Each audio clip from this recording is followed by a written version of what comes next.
Hello friends, welcome to the second part. पिछले video में हम लोग क्या देखें, फ्रिक्शनल फोर्स का basic, static and kinetic friction and angle of friction. इस पार्ट में हम लोग न्यूमेरिकल करने वाले हैं। तो दो एग्जांपल मैं उसमें दिया था, 1 and 2, and this is the third one. तो बिल्कुल आप उसको कंटिन्यू में स्टार्ट कर लो। देखो, ये एक हॉरिजॉन्टल प्लेन है, मतलब सिंपली लाइक दिस। एक टेबल है, उस पर एक ब्लॉक रखा हुआ है। ब्लॉक का मास 10 kg। Find the direction and magnitude of friction. इधर हम 15 लगा रहे, इधर 20। देखो x और y बिल्कुल परपेंडिकुलर है, तो इधर we are applying 15 and in this direction 20। अब सोचो फ्रिक्शन का मैक्सिमम वैल्यू क्या हो सकता है। mg तो नीचे लग रहा है ना, mg क्या, देखो जैसे ऐसा ब्लॉक है ना, तो mg क्या लग रहा है, इसके डाउन नीचे लग रहा है और नॉर्मल ऊपर लग रहा है। ये हॉरिजॉन्टल प्लेन है लाइक दिस, ठीक है। तो mg का वैल्यू क्या हो जाएगा, 10 इंटू 10, 10 इंटू 10 तो 100 इंटू दिस 0.4, तो 40 न्यूटन मैक्सिमम वैल्यू है। अब यहाँ पे लॉजिक आएगा कि भाई वो 40 न्यूटन लगेगा किधर, वो क्या 15 को अपोज करेगा, क्या 20 को अपोज करेगा, किधर लगेगा 40 न्यूटन। तो याद रखना, फ्रिक्शन किसी पर्टिकुलर एक ही डायरेक्शन में लग सकता है ना, ऐसा तो नहीं होगा दो डायरेक्शन में, इधर कहीं 30 लग रहा है, उधर 10 लग रहा है, 40 हो गया, ऐसा नहीं होगा। इन दोनों फ्रिक्शन ये नहीं देखेगा कि 20 लगा 15 लगा, फ्रिक्शन देखेगा इस पर नेट इफेक्ट क्या है। तो 20 और 15 का नेट इफेक्ट क्या आएगा, 25 न्यूटन। यहाँ पे देखो ध्यान से, इधर 15, ये इसको हम टॉप व्यू ले रहे हैं। टॉप व्यू में क्या लगा, इधर 15, इधर 20 और इधर का 25। तो फ्रिक्शन को क्या लगा कि इस ब्लॉक पे इधर 25 लग रहा है, तो फ्रिक्शन इसको अपोज करेगा। Friction force always opposes the net force. तो इधर 25 लगा ना, तो फ्रिक्शन क्या लगा दिया, इधर लगाया 25। क्या ये 25 लगा सकता है? हाँ, बिकॉज मैक्सिमम वैल्यू है 40। इसका मतलब बॉडी मूव नहीं कर रहा, क्योंकि रिक्वायरमेंट ही 25 का है ना, और मैक्सिमम क्या है उससे ज़्यादा है, तो कभी बॉडी मूव नहीं करेगा। और फ्रिक्शन इधर लग रहा होगा, तो ये एंगल अगर थीटा अगर कोई पूछे तो आप निकाल दो, ये थीटा तो ये भी थीटा, 20/15, 53 डिग्री। क्लियर? वैसे अब ये देखो, ये वर्टिकल वॉल है, मतलब ये वॉल है ऐसा, और इस पर ब्लॉक ऐसा रखा हुआ है। तो इसमें mg क्या नीचे ऐसा है, ब्लॉक को अगर रिलीज किए तो ये नीचे मूव करेगा। तो ध्यान दो, अब वॉल के जस्ट अगेंस्ट हम ऐसा फोर्स लगाए 40 न्यूटन का, और parallel to the wall 15 newton, mass 2 kg, mu इतना गिवन है। Find direction, magnitude of friction force and acceleration of block. इसको ये वाला व्यू आप देख सकते हो, दो व्यू मैं बनाया हूँ, एक ये व्यू और एक इधर से फ्रंट व्यू। इधर से अगर हम देख रहे हैं तो वो ऐसा लग रहा होगा। अच्छा, अब बताओ कि नीचे कितना फोर्स लग रहा होगा। देखो ये वाला, इसको अगर हम इस साइड व्यू देखें ना, इस तरफ से देखें तो क्या लगेगा, ये जो है 15 न्यूटन क्या अंदर लग रहा होगा। इधर से देखें तो 15 न्यूटन अंदर, अंदर को मैं दिखा रहा हूँ क्रॉस से, क्रॉस मीन्स इनसाइड, तो क्रॉस में 15 न्यूटन, और इधर हमको 40 दिख रहा होगा। इधर से एक नॉर्मल, नॉर्मल क्या 40 के बराबर होगा, नीचे एक mg लगा। तो सोचो ये 20 और वो पैरेलल टू द वॉल 15, वो दोनों मिलकर फिर से 25 प्रोवाइड करेगा। अब इसका सामने वाला व्यू देखो, तो इधर हम 50 लगा रहे थे, नीचे 20, इन दोनों का जो इधर आया वो 25 आया। अब फ्रिक्शन का मैक्सिमम वैल्यू इस बार क्या है, n 40, 40 into 0.5, it is only 20, maximum value is 20, और रिक्वायरमेंट कितना 25 का। इसका मतलब वो दे नहीं पाएगा, इसका मतलब स्लिपिंग होगा। तो ये लॉजिक क्लियर हुआ, एफ मैक्स जो है वो रिक्वायरमेंट से कम हो गया ना, नेट फोर्स जो है वो ज़्यादा हो गया मैक्सिमम वैल्यू ऑफ फ्रिक्शन, तो बॉडी विल स्लाइड। अब कैसे स्लाइड होगा वो ध्यान से देखो, नीचे इसका वेट 20 लगा, इधर हम 50 लगा रहे थे, तो इधर 25 लगा। अब फ्रिक्शन इसको अपोज करने के लिए इसके जस्ट अपोजिट 20 लगाया, but still it will, the body will get a net force of 5 Newton in this direction. तो बॉडी इधर मूव करेगा। एंगल भी आप लिख लो ना, कौन सा, ये तो हार्ड नहीं है, थीटा लेके दिस बाई दिस, जैसा प्रीवियस क्वेश्चन में किया। तो ए कितना आ जाएगा, 25 माइनस 20/5। नेट फोर्स इधर देखेंगे ना, फ्रिक्शन ये 20 लगा दिया, 2.5 आ गया। I hope it is clear. देखो ये सब क्वेश्चन में बहुत आता है। Minimum force required to move the block, block m, coefficient friction mu. अब यहाँ पे क्या है कि एक्सटर्नल फोर्स जो हम लोग लगा रहे हैं ना, वो किसी भी डायरेक्शन में लगा सकते हैं अगर ऐसा कंडीशन गिवन है। दूसरा कि एक्सटर्नल फोर्स को हम लोग अगर सिर्फ हॉरिजॉन्टल डायरेक्शन में लगाएं, तो दोनों अलग अलग केस में कितना मिनिमम रिक्वायरमेंट होगा so that this block will slide. अब मान लो हम ये फोर्स F लगाएं, ठीक। अच्छा, ये पहला क्वेश्चन हुआ जहाँ पे नॉर्मल mg नहीं आने वाला है, ध्यान रखना। इसीलिए फ्रिक्शन कभी याद मत करो म्यू mg। बहुत बच्चे को फ्रिक्शन कितना म्यू mg, फ्रिक्शन कितना म्यू mg कॉस थीटा, बस ये दोनों बस याद रहता है, ऐसा नहीं है। यहाँ पे नॉर्मल चेंज होने वाला है। देखो फ्रिक्शन, अगर हम ये एक्सटर्नल फोर्स को हम किसी भी एंगल पे लगा सकते हैं ना, तो इसको मान लो हम थीटा पे लगा रहे हैं, ऐसा मतलब ऐसा खींचना चाह रहे हैं, तो इधर का component F cos theta, upward F sine theta, normal upward, normal ऊपर लगा, नीचे mg। तो N plus F sine theta M G के बराबर होगा, बिकॉज वर्टिकल में तो ये मूव नहीं कर रहा है ना, तो ये लिख सकते हैं। तो n कितना होगा, एम जी माइनस एफ। अब यहाँ ध्यान से देखो n चेंज हुआ है, n is not M G, it is M G minus F sine theta. अच्छा, अब इसको स्लाइड करने के लिए अब हॉरिजॉन्टल में फोकस करो, तो इधर लग रहा है एफ कॉस थीटा, इधर लगा म्यू इंटू एम। तो स्लाइड करने के लिए क्या होना चाहिए, एफ कॉस थीटा को इससे ज्यादा होना चाहिए, F cos theta should be greater than equal to mu into M. N का वैल्यू पुट कर दो, ये जो आया इसको सॉल्व करो, एफ आया अभी तक यहाँ, इतना तो आप लोग निकाल लिए होगे। अब थोड़ा सा मैथ्स लगाना, क्या लगाना है कि A cos theta plus B sine theta यहाँ से यहाँ लाई करता है, under root of A square plus B square. तो इसको मिनिमम करना है, इसका मतलब डिनोमिनेटर को मैक्सिमम। तो इसका मैक्सिमम वैल्यू क्या आ जाएगा, कॉस का कोफिशिएंट 1 है, under root of 1 square plus mu square, इतना तो आ गया मिनिमम। अब ये किस एंगल पे होगा, तो थोड़ा सा डिफरेंशिएशन यूज करो। इसको हम लोग मैक्सिमाइज करें ना, इसको एक क्वांटिटी अगर z मान ले तो D Z by D theta zero करो, इसको डिफरेंशिएट करो तो माइनस कॉस थीटा का minus sine theta plus mu into cos theta zero. तो किस एंगल पे, तो theta equals to tan inverse mu. याद करो ये वही एंगल है, एंगल ऑफ फ्रिक्शन, समझे, theta equals to tan inverse mu. इस एंगल पे इतना फोर्स अगर लगाएं तो we can slide, minimum force इतना तो चाहिए। अब अगर हॉरिजॉन्टल, अगर फिक्स है कि उसको हॉरिजॉन्टल में ही लगाना है, जैसे सेकंड क्वेश्चन इसका जो है कि we have to apply the force in horizontal, तो हॉरिजॉन्टल में कितना लगाना पड़ेगा भाई, इधर कितना लगाना, इधर अगर लगाएं तो एन एम जी के बराबर, तो इधर म्यू एम जी लगेगा, तो उतना ही लगाना पड़ेगा। तो अगर हॉरिजॉन्टल में लगा रहे हैं तो मिनिमम तो म्यू एम जी चाहिए, बट अगर किसी भी एंगल पे लगा रहे हैं तो वो मिनिमम होगा mu M G by under root 1 plus mu square, और angle will be tan inverse. ठीक है, इस क्वेश्चन को सॉल्व करते हैं। देखो म्यू एस म्यू के गिवन है 1/3, यहाँ का P एक फोर्स है जो कोई 45 डिग्री पे लग रहा है। Find the least pulling force that will slide the block. क्या करना है, P को पहले कॉम्पोनेंट लो, P by root 2 P cos 45, P by root 2 P sine 45, normal ऊपर 5G नीचे, म्यू इंटू एन पीछे, mu into N, mu M G नहीं। ठीक है, अब क्या करो, पहले वर्टिकल सोचो, वर्टिकल सोचेंगे तो n और p बाई रूट टू एक तरफ है, 50 अकेले है, तो n plus P by root two equals to 50, तो n आ जाएगा 50 minus P by root two. Okay, अब हॉरिजॉन्टल सोचो, हॉरिजॉन्टल में इधर p by root two slide करने के लिए ये एग्जैक्टली अगर इसके बराबर भी हो गया तो वी कैन से कि इट विल स्लाइड। तो p बाई रूट टू को इक्वेट कर दो म्यू इंटू एन, एन मेरा यहाँ पे आ चुका है, तो minimum value will get 25 by root two. आप लोग सॉल्व करके देखो, अब इतना मैं यहाँ पे सॉल्व करने लगूँ तो बहुत ही टाइम जाएगा। तो बेसिकली ये कॉन्सेप्ट क्लियर है, मैथ्स लगाओ, P U will get this. इसका नेक्स्ट पार्ट क्या है ना, देखो एक और क्वेश्चन है कि force if force of double this is applied, मतलब पी कितना है 25 बाई रूट टू ना, इसका अगर हम डबल लगा दें मतलब 50 बाई रूट टू लगा दें along the same direction, find the acceleration of. देखो यहाँ पे तो स्लाइड हुआ ना, तो ऑब्वियसली है कि अगर जस्ट हम कुछ भी ज़्यादा करें तो ब्लॉक को मूव करना ही करना है। तो हम कितना किए, हम इसको डबल कर दिए, तो पूछ रहा है कि एक्सेलरेशन क्या होगा। तो चलिए सॉल्व करते हैं, क्या है इसमें। देखो अब क्या करो, इधर हम लोग कितना लगाए, देखो इधर जो था वो 2p लग रहा था ना, इधर जो लगा था वो 2p था, तो 2p 45 मतलब root 2p, 2p sine 45 root 2p N M G. अब हॉरिजॉन्टल में पहले सोचो, सॉरी वर्टिकल में पहले सोचो, हमेशा ऐसे करना लॉजिक। एक बार अब यहाँ पे ऐसे सोचो वर्टिकल, तो एन इक्वल्स टू ये 50 है ना, एम जी 50 हो जाए, मास 5 गिवन है, माइनस रूट 2p। ठीक है, और p याद रखना, p तो हम लोग पहले निकाल ही चुके हैं ना, वो पुट करने वाले हैं।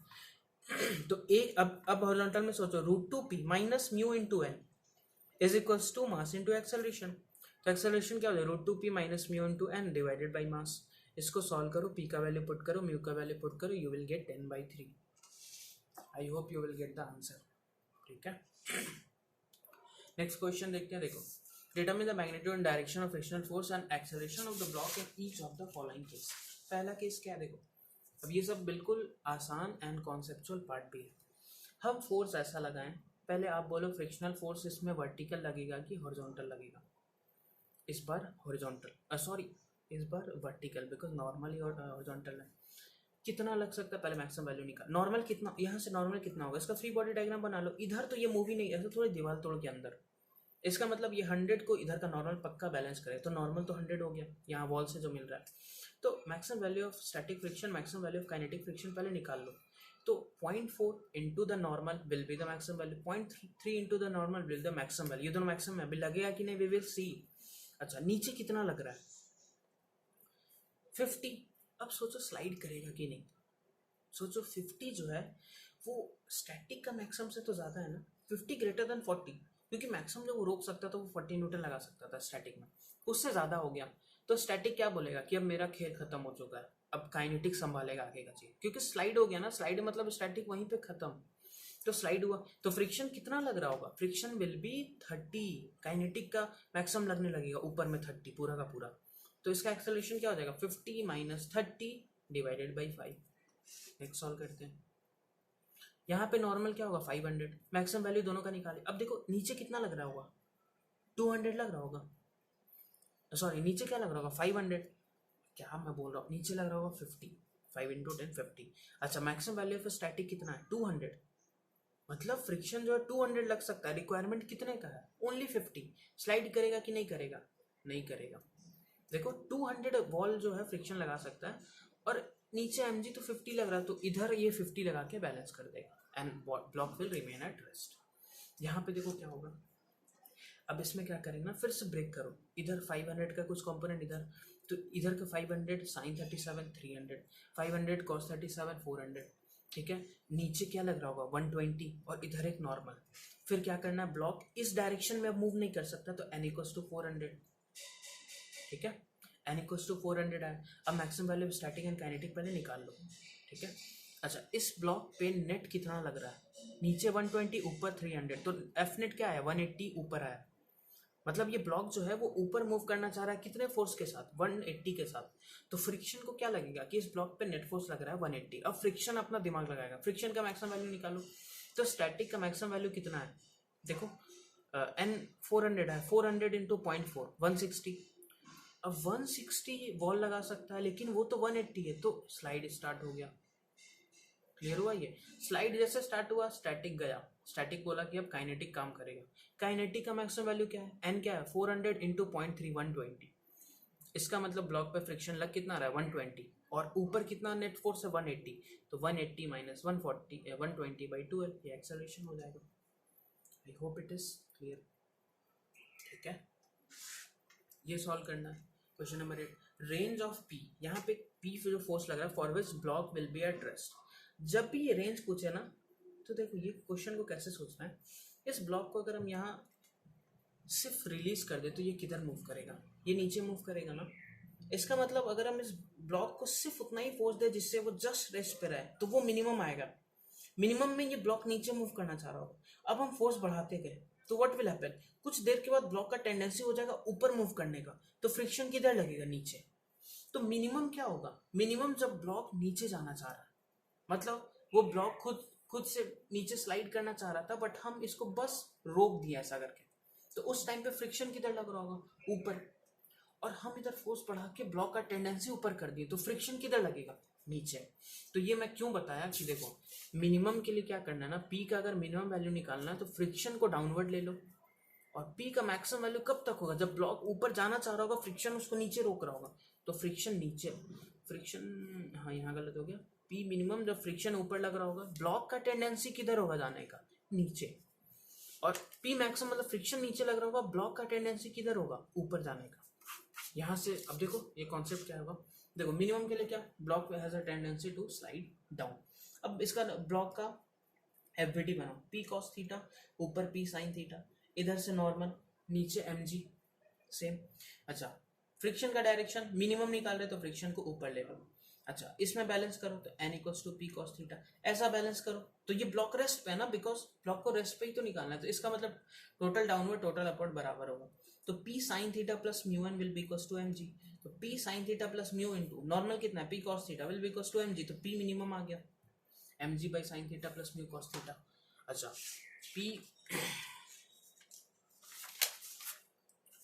ये देख लो ये कैसे होगा, मैक्सिमम के लिए क्या करना है, ब्लॉक किधर मूव करना चाहेगा ऊपर, तो फ्रिक्शन किधर लगेगा नीचे, तो same free body but mu N क्या होगा नीचे लग रहा होगा, सॉल्व कर लो, एन तो पी कॉस थीटा ही आएगा, और पी साइन थीटा को बैलेंस करना पड़ेगा इस बार M G plus mu N को, तो पी मैक्स यहाँ से जो पी का वैल्यू है वही मैक्सिमम हुआ, तो रेंज क्या हो गया पी मिनिमम से पी मैक्सिमम। तो इस दौरान हुआ क्या क्या हुआ आप बता सकते हो। अच्छा इसमें एक बहुत ही अच्छा सा लॉजिक है ना, देखो ये पी हुआ ना, देखो अच्छा ये थीटा था, तो इधर क्या था पी साइन थीटा। अच्छा हम ऐसा कर दे कि ये पी साइन थीटा ही एम जी को बैलेंस कर दे, तो फ्रिक्शन का रिक्वायरमेंट ही नहीं है ना। मतलब P इज इक्वल्स टू क्या हो जाए M G by sine theta, it is nothing but P sine theta equals to M G, तो उस टाइम फ्रिक्शन जीरो हो जाएगा, ठीक है। और ये जो वैल्यू है वो M G by sine theta जो अभी मैं निकाला उससे कम है, उससे कम में ब्लॉक नीचे जा रहा हो तो फ्रिक्शन को बैलेंस करना पड़ेगा। और एग्जैक्टली यहाँ पे एक और पॉइंट लिख लो, M G by sine theta पे क्या हो जाएगा, friction will be zero also. तो फ्रिक्शन क्या हुआ देखो, पहले क्या ऊपर लग रहा था, ठीक है, देखो क्या हो जाएगा, फ्रिक्शन पहले ऊपर लग रहा था ना, फिर थोड़ा सा इसका वैल्यू कम हुआ, फिर कम हुआ, फिर कम हुआ, फिर कम हुआ, फिर जीरो हो गया। ये जीरो किस पे हुआ, M G by sine theta जब ये बराबर, फिर जब उससे ज्यादा हुआ तो ब्लॉक ऊपर जाना चाहा तो फ्रिक्शन नीचे लगा, नीचे लगा, नीचे लगा, नीचे, और ये यहाँ तक। तो ऐसा ही फ्रिक्शन चेंज हुआ, ऊपर से फ्रिक्शन डायरेक्शन अपना चेंज करके नीचे, बिकॉज फ्रिक्शन का मेन एम क्या है, to oppose the relative motion. तो ये नीचे जब लग रहा होगा इस पे और ऊपर इस पे, और M G by sine theta पे जीरो। ये एक बार और कॉन्सेप्ट आएगा, मैं आपको सॉल्व करूंगा इंक्लाइन प्लेन पे, तो सेम कॉन्सेप्ट को फिर से एक्सप्लेन करूंगा, तो वहाँ पे भी आप उसको खुद से सॉल्व कर सकते हो, तो ये लॉजिक वहाँ पे ज़्यादा अच्छे से क्लियर हो सकता है, ठीक है। नेक्स्ट देखो, if at this instant block is about to slip find the ratio of masses of the blocks. ये खुद से ट्राई करो, मतलब अभी दोनों को रेस्ट, अबाउट टू स्लिप ना रेस्ट पे ही ले सकते हो, ठीक है। ये बी और ये ए, तो इसमें बताओ टेंशन इन द स्ट्रिंग क्या हो जाएगा, M B into G, because rest पे ही तो है ना, इधर टेंशन क्या है एम बी इंटू जी। अच्छा वही टेंशन इधर इसको खींच रहा है, तो इसमें जो टी आएगा उसको हम लोग को लेना है एम बी इंटू जी, याद रखना ये। अच्छा अब इसका फ्री बॉडी बनाओ, टी जो है वो 37 पे लग रहा है, तो इधर टी कॉस 37, ऊपर टी साइन 37, ऊपर नॉर्मल, इधर म्यू इंटू एन, और नीचे एम ए जी। अब पहले ऐसा बैलेंस करो क्योंकि इधर ये जा नहीं सकता है, तो एन क्या आ जाएगा, M A G minus T sine 37। देखो अब इधर टी कॉस 37 और म्यू एन बराबर होगा तभी तो ये स्लिप करना चाह रहा होगा ना, तो T cos 37 equals to mu into N, कितना है ये आया। अब टी की जगह एम बी जी पुट करो, सिंपल आपको आंसर आ जाएगा, M A by M B निकालना था ना 23/5, you will get the answer, ठीक है। अच्छा ये numerical, find the maximum force that the man can exert on the rope so that the board does not slip. Clear, देखो ये तो मैन कितना फोर्स लगा, जो इसमें टेंशन होगा उतना ही तो ये फोर्स लगा, तो मैन पे फोर्स किधर लग रहा होगा, ऐसा हम लोग एनएलएम में किए हैं, मैन पे जो फोर्स लगा वो ऊपर लग रहा होगा, तो मैन का फ्री बॉडी ऐसा ही तो बनेगा ना। देखो N1 ऊपर, T ऊपर, mg नीचे, यहाँ का जो नॉर्मल है वो N1 मान रहे हैं, यहाँ का नॉर्मल को आई विल एज्यूम N2, ठीक है, तो ये नॉर्मल N1 T mg। अच्छा इसका फ्री बॉडी में देखो, मैन के कारण एक नीचे नॉर्मल N1, बिकॉज ये N1 क्या है, मैन पे ड्यू टू ब्लॉक, तो ये N1 क्या हो जाएगा, ब्लॉक पे ड्यू टू मैन। अच्छा एक N2 ग्राउंड के कारण आया, इसका मास mg नीचे। अच्छा इस पे फ्रिक्शन क्या लग रहा होगा, इधर लग रहा होगा, क्योंकि it is just maximum force निकाल रहे हैं ना, मैक्सिमम फोर्स मतलब मान लो कि जस्ट अबाउट टू स्लिप है, ठीक है, जब भी ऐसा क्वेश्चन आए, ठीक है, तो इधर मैक्सिमम फ्रिक्शन लग रहा होगा क्योंकि ये अबाउट टू स्लिप ही है, तो म्यू इंटू N2 लग रहा होगा, ये लगा दो। इधर क्या लग रहा होगा, टी यहाँ से कनेक्टेड। अब लिखो ये इस डायरेक्शन में लिखो, N2 mg प्लस N1 के बराबर होगा, N2 will be equals to m small mg plus N1। अच्छा N1 कितना के बराबर है, यहाँ से लिख लो, N1 will be equals to mg minus T, तो N1 को यहाँ पुट करो तो N2 पूरा का पूरी ये आ जाएगा। अच्छा अब स्लाइड करने के लिए तो t equals to mu N2 कर दो, t equals to mu into N2 ये, तो t का वैल्यू आ जाएगा। एक मेथड 2 भी है इसका, अच्छा सा आप अगर इसको समझ गए तब तो क्लियर, अच्छा इसको करना ही, because this is the basic. अब ट्रिक के साथ कैसे सॉल्व कर सकते हैं कि मैन प्लस प्लेटफॉर्म को ना एक सिस्टम मान लो, तो इस पे एक ऊपर टी लगा और एक आगे टी लगा, देखो इस पूरे का सिस्टम ऊपर एक टी आगे एक टी, और इस पूरे सिस्टम का मास एम प्लस एम जी नीचे लगा और ग्राउंड से एक एन लगा, तो एन ये जो एन लगा यही तो यहाँ पर फ्रिक्शन म्यू है। अब ऐसा में बैलेंस करो तो नॉर्मल का वैल्यू क्या आ जाएगा, M plus M G minus T, और इधर T must be equal to mu N, तो T must be equal to mu into N, और ये एन ही तो लिखी, तो डायरेक्टली एक लाइन में आंसर आ जाएगा, टी का वैल्यू यही आएगा। सेम इक्वेशन आया ना देखो, बट यहाँ पे दो बार फ्री बॉडी और यहाँ पे एक सिस्टम मान के ही कर लिया, ठीक है।